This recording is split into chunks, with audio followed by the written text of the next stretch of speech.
Top quality और consistent performance के लिए सिर्फ सिल्वर पंप्स। टॉप क्वालिटी और कंसिस्टेंट परफॉर्मेंस के लिए सिर्फ सिल्वर पंप्स, नाम याद रखना। आज बीड न्यायालयामध्ये संतोष देशमुख हत्या प्रकरणाची सुनावणी पार पडते आणि ह्या सुनावणीला देशमुख फॅमिलीमधून संतोष देशमुखांची मुलगी वैभवी आणि त्यांचे बंधू धनंजय देशमुख हजर राहणार आहेत न्यायालयामध्ये। आता धनंजय देशमुख आपल्याबरोबर आहेत। आज सुनावणी पार पडते आणि तुम्ही आणि वैभवी आज न्यायालयामध्ये हजर राहणार आहेत। हां, मी वैभवी आणि गावकरी जे काही आहेत ते आम्ही आता निघत आहोत आणि आज सुनावणी दरम्यान तिथं उपस्थित राहणार आहोत। तसेच या संदर्भात उज्ज्वल निकम साहेब हे देखील उपस्थित राहणार आहेत आणि सुनावणीमध्ये काय होतं आज याकडे सर्वांचं लक्ष राहणार आहे। आज काय अपेक्षित काय आहे न्यायालयामध्ये?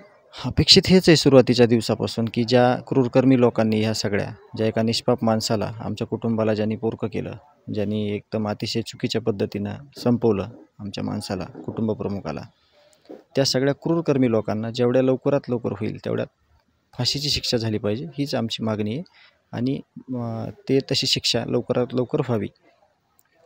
आणि एक आरोपी आणि अद्याप ही फरार आहे, तो सापडत नाही आहे, नेमकं काय?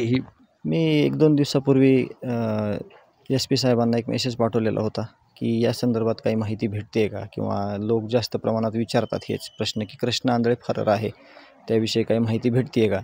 तर मी त्यांना अशी विनंती करणार आहे, आज जमलं तर त्यांना वेळ असेल तर त्यांची देखील भेट घेण्याची माझी इच्छा आहे। कारण त्यांनी पत्रकार परिषद घेऊन या सगळ्या संदर्भात त्यांनी एक आव्हान केलं पाहिजे की या कृष्णा आंधळे हा जो आरोपी आहे तो नेमका कुठं लपलेला आहे, त्याच्यात काय अपडेट आहेत, कसा तपास चालू आहे हे त्यांनी सगळ्यांना सांगणं अपेक्षित आहे आणि तशी विनंती देखील मी त्यांना करणार आहे। आता ह्या मधल्या काळामध्ये तुम्ही जे तपास अधिकारी होते SIT CID ह्यांना तुमची काही भेट वगैरे घेतली का तुम्ही त्यांची की ह्याबाबत काही विचारणा केली? नाही, होते भेट त्यांची, अधूनमधून त्यांची भेट होते, आम्ही जाणीवपूर्वक त्यांची भेट घेतो।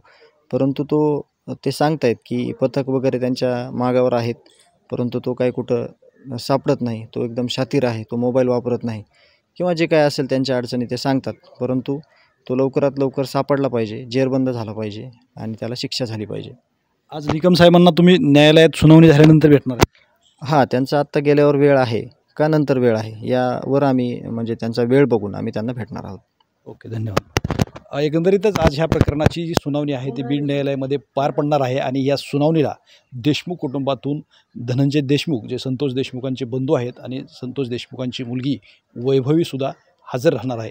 श्रीराम क्षीरसागर, TV9 मराठी, बीड, मसाजोग।